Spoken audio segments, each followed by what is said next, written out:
Hey Galax here. So I've gotten a lot of questions on Team Affinities. What are the best ones? We'll rank them from 30 to number 1.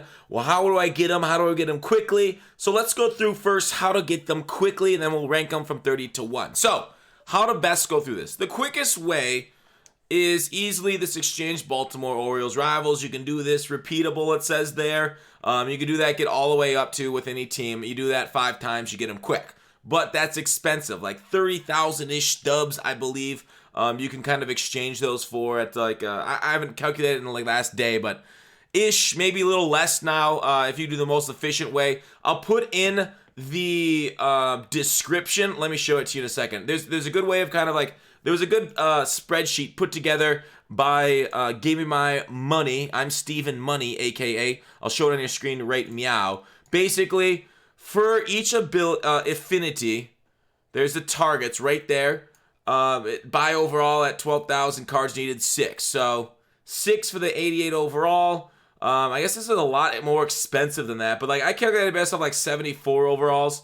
So 1,540. I don't know what the exchange value. Oh, for each of them, the exchange value 163 times 430. Maybe a little bit more than I thought. That's 3. Depending on what kind of card price you can get them at. So if you price them at each, 185, 123, whatever he has, you need that, and that's kind of how much you can get them. I don't know why he did that way. But anyways, this is kind of like how much for each overall to get and how many to do. But that's a little bit of the exchange. Let's go back to the. Sorry, my eye's been bugging me today. You also, the good way of doing it is showdown, right? Draft a showdown team, do your specific AL East, AL West, whatever, Central, NL stuff, and then do that twice, and then do an exchange. It's also really quick. You can either skip right to the final boss to do it if you're a good enough player. I did it once, and I just started lining out all over the place, and it was very frustrating. That showdown is very frustrating. So you can do that a couple times. So some people have told me they've done it, and they were able to get it up pretty quickly to do their player, do their showdown. So depends on how many showdowns you can get, how many moments you can beat to get it, but it's pretty nice, pretty efficient right there. But let's get into it. Otherwise, obviously you can just grind innings, tally hits with those kind of players to get 10, and then do a couple showdowns too. Let's rank them from number 30 to number 1. What do we got? So who's the worst one? It is going to be Correa. All right, who's the second worst one to do? Let's go into that. Who's the second worst? Joey Votto. All right, Joey Votto. Whoops. Do you see that list? Maybe you did. I'm making lots of mistakes. All right, Joey Votto. Joey Votto, I think, is the second worst one because he plays first base. And first baseman, I want my guys to have a lot of pop. And he doesn't really have a lot of pop. I mean, he hits pretty decently against right-handed hitters. Vision's 82-ish. Discipline's high, but he doesn't have any speed. His fielding's fine, but first baseman fielding's kind of It's okay, I guess. But yeah, nothing too remarkable about this card. So 29, I would not go after Joey at all. Number 28 will be very similar to Joey in the fact that it is Anthony Rizzo for the Cubs. Similar problem as Joey is the fact that not a huge fan of his power. 82-75 is good to get home runs, but it isn't glitchy high. 91 vision a little bit better, fielding against solid and against slow. I think they're a much better first baseman, especially if you're going to spend time grinding like that. I think your time is spent elsewhere better. All right, number 27.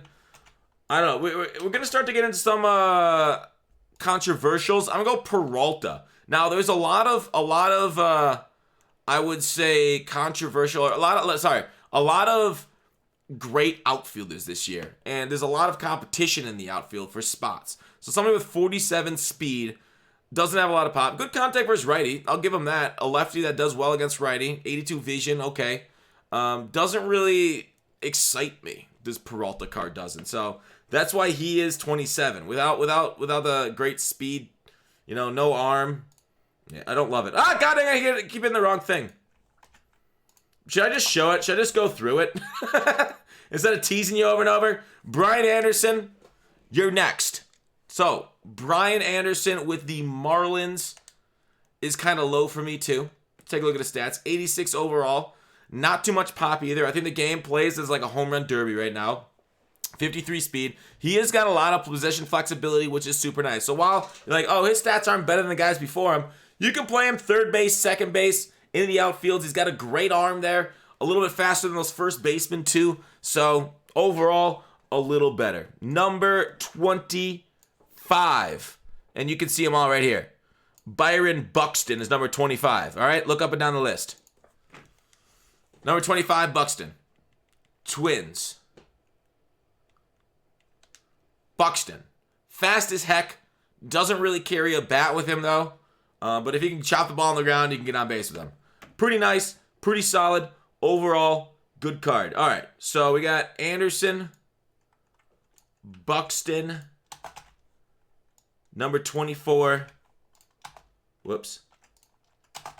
Nola. It's almost like I've never done these ranking videos before because I keep freaking up. At least on this channel I haven't. Aaron Nola with the Phillies is my choice for 24. Why? Why Nola? It's pretty good, right? Fastball doesn't have a lot of velocity. Knuckle curves, change sinker. There's no like horizontal pitch, right? I like it, but I really wish that instead of like the sinker's good. Sinkers are obviously, you know, they're good this year. They're good. They were good last year. But no slider. Not a huge fan of no slider on a card. No horizontal. We got the vertical break. Four-seam changeup are always great combos. But no verticals makes it, I don't know, less than ideal. All right, next up after Nola. Turner. Why Turner so far? With the Dodgers. Why is he so low? Isn't he a good card? Yeah, these are all good cards. Where are the Dodgers at in this bitch? There you are. Third baseman, first baseman, second base, shortstop, position flexibility, great power versus lefty. Righty a little bit worse. He is slow. Fielding isn't the greatest, but he does carry a pretty good bat. So if you like it, if you need it, if you want it, Turner's for you. Turner. I actually don't mind this card. I wonder if I rated it too low. If I hit him too much for his speed. Maybe. The problem is you'll go against a majority of the right-handed guys, right? A majority right-handed, and that's what he suffers with the most. But you do need some right-handed players in your on your team, so he's not the worst right-handed player. Conforta. Oh, god damn it. Goddamn amateur. Let's go to the Mets. Let's meet the Mets and Michael Conforto. So he's rated kind of low because of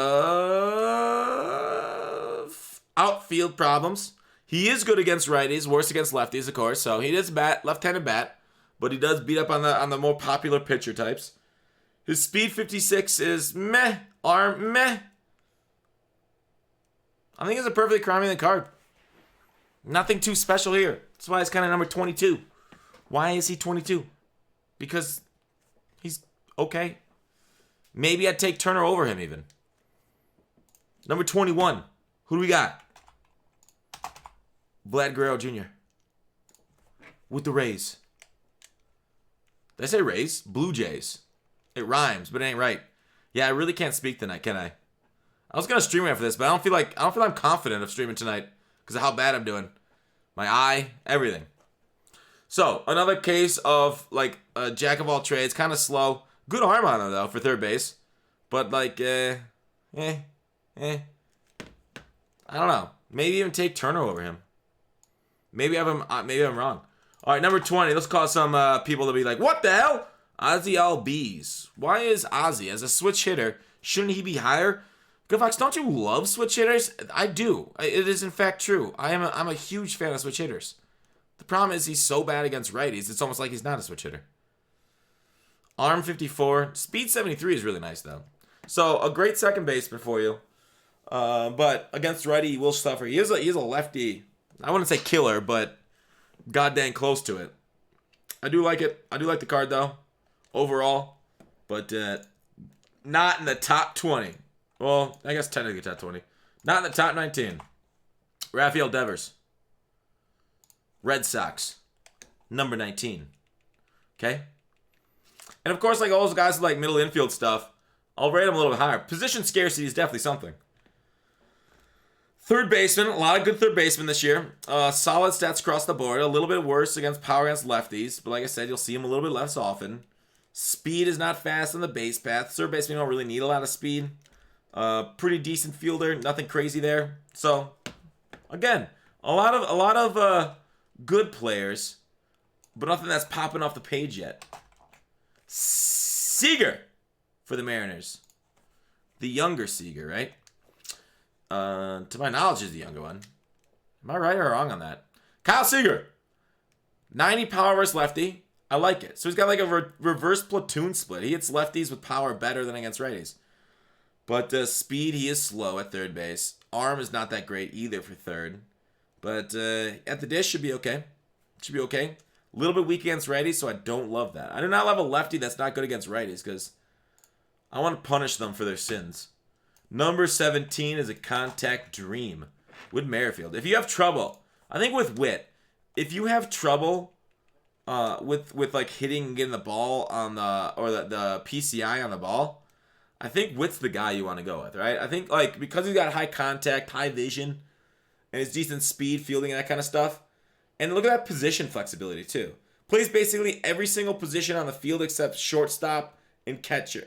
So an amazing like player that then you can like start pinch hitting and playing for other players, start doing double switches, and Witt can just like cover it for you. So I don't know. Maybe due to his position flexibility, it should have been even higher. I mean, I added that into his ranking, but for somebody maybe more of a beginners type one to go for, Team Affinity to go for. Next up, I'm already feeling like maybe Mancini shouldn't be higher. Trey Mancini. Why is Trey above Witt? Well, you guys saw earlier with his stats. Pretty good pop. 84, 89. Pretty good stuff. So he's a right-handed bat that hits both sides of the plate well. Speed isn't that fast. Arm's not that good for a right fielder. You can throw him at first base, already in the outfield spots, but basically I rate him here for his bat. I like it. I'm a fan of it, that he can hit both sides equally. He doesn't really have a weakness there, so he's well balanced. You don't really like, oh my god, this guy's a black hole against right-handed hitters. So that's why I rated him so high, is because of the bat, but the position does kind of like, I don't know. Like I said, there's a lot of outfielders that battle for that spot. Number 15, Yoan Moncada. So what's Moncada looking like this year for the Sox? He's a nice breakout. He struggled at first. Now he's doing a little bit better. Not that good against lefties power-wise, but is a switch hitter. So he's got good contact, good power for his righty too. And then speed at 66 is not bad. And 86 arm strength for third base is also very nice. So a very nice third baseman to lock you down over there, especially if you're a White Sox fan. And, won't be hitting a lot of dingers against lefties, but I think he gets pretty decent contact, especially being a switch hitter.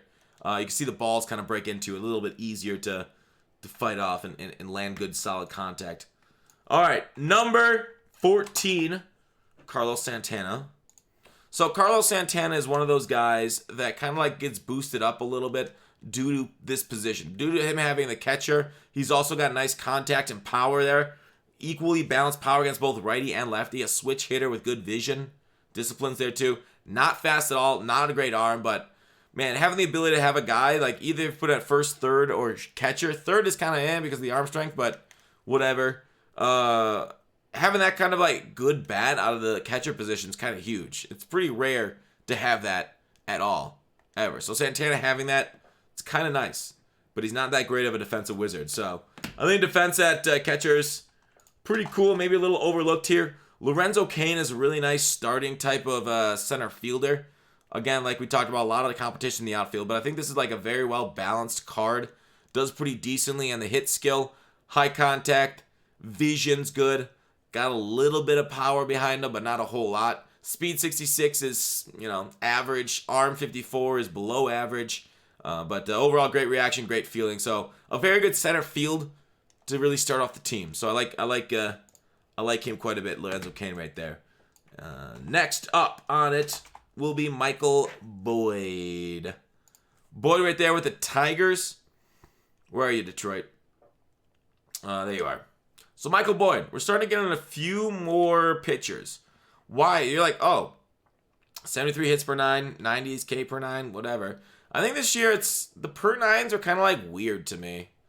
I don't feel like, I don't know. They probably make somewhat of a difference, but it's much more pitcher confidence, pitcher stamina, and then like how close they are to the ball. So having a 72 mile per hour curveball, a real good slow one, you guys know how effective that is. That destroys a lot of people. Then he has a slider, circle chain, sinker on his card too. So I think he's got a really good kind of combo of pitches. It's looking a lot like, Kershaw's pitch mix.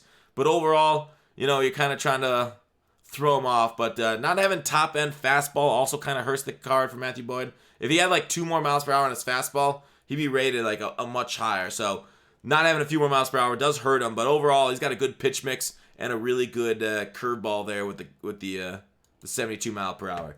Number 11 and 10 are very similar, so I'm just going to put them both. Yadi Molina and Buster Posey. Again, 2 guys basically here because of being a catcher and because of their defense.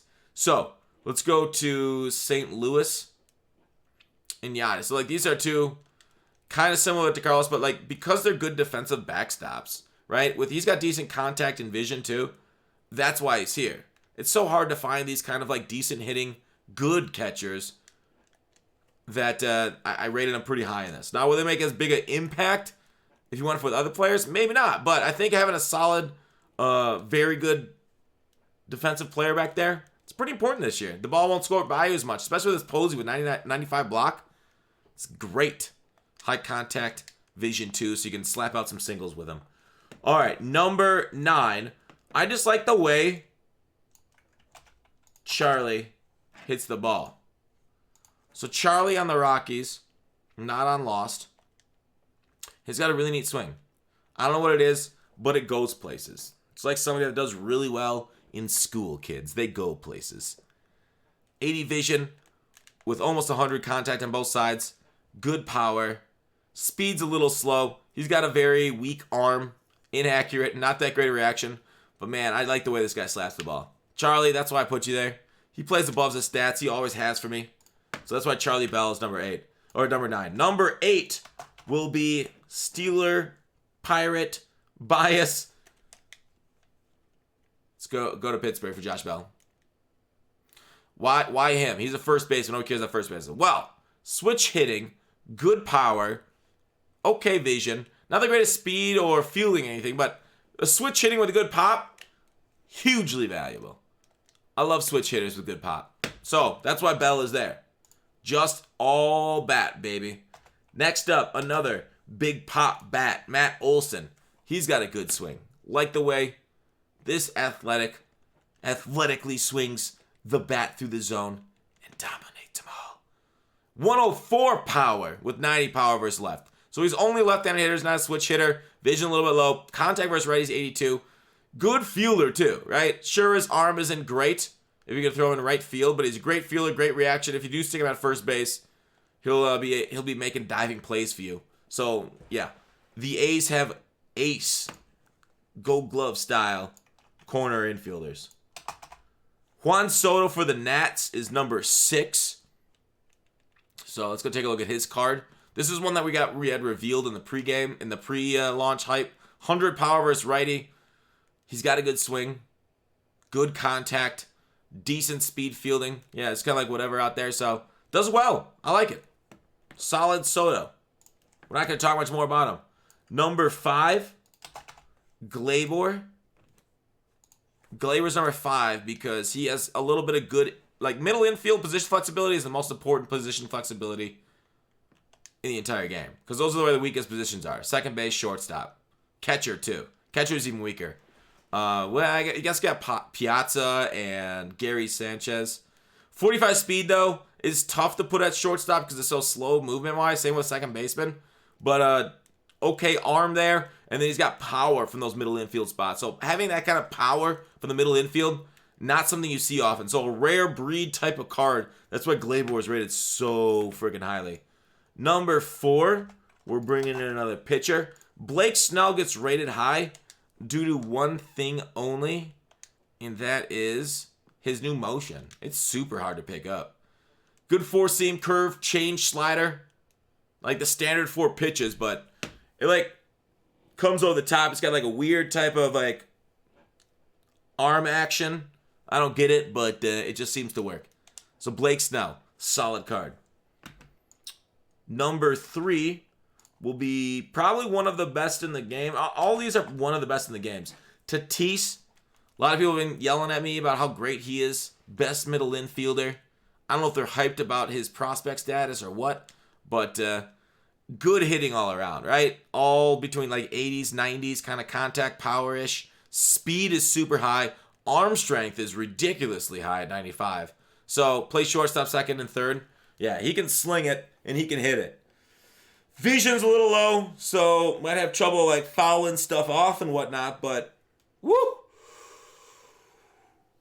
He can get a hold of him. He can find some green spaces for you and play a really mean, fast middle infielder. Number 2, though, I feel like Ohtani, especially what he provides on both sides of the ball. Like, you basically don't need pinch hitters, right? This Ohtani card has the same hitting stats as his base card. So, like, you look at his pitching stats, you're like, oh, wow, he throws 98, curveball down to 74, slider, splitter, all beautiful. And then you're like, oh, he actually provides value with the bat, too. Contact versus righties, power versus righty, 86, 87. He struggles against lefties, true, absolutely true. Arm strength, 94. So he's actually kind of like a two-headed beast. 99 break on a pitch of his, at least. So, overall, Ohtani, super valuable. But that brings me to my number 1 card and the most glitch card in the entire game. Something that I should go out and grab soon enough because I've been using his gold with great success. This Joey Gallo, number 1 by far. I mean, 99 arm strength, 64 speed, 86 fielding. Can play all the corners, can play center field too. I mean, what? What? Gallo's God. That's absolutely bonkers. I don't understand it, but not even out of my mind. All right, so there is the list of 30 that were spoiled a little bit beforehand for you. Those are my 30 in a row for all of the affinities. Hope you guys enjoyed the video. Thanks for watching Call to Action. See you tomorrow.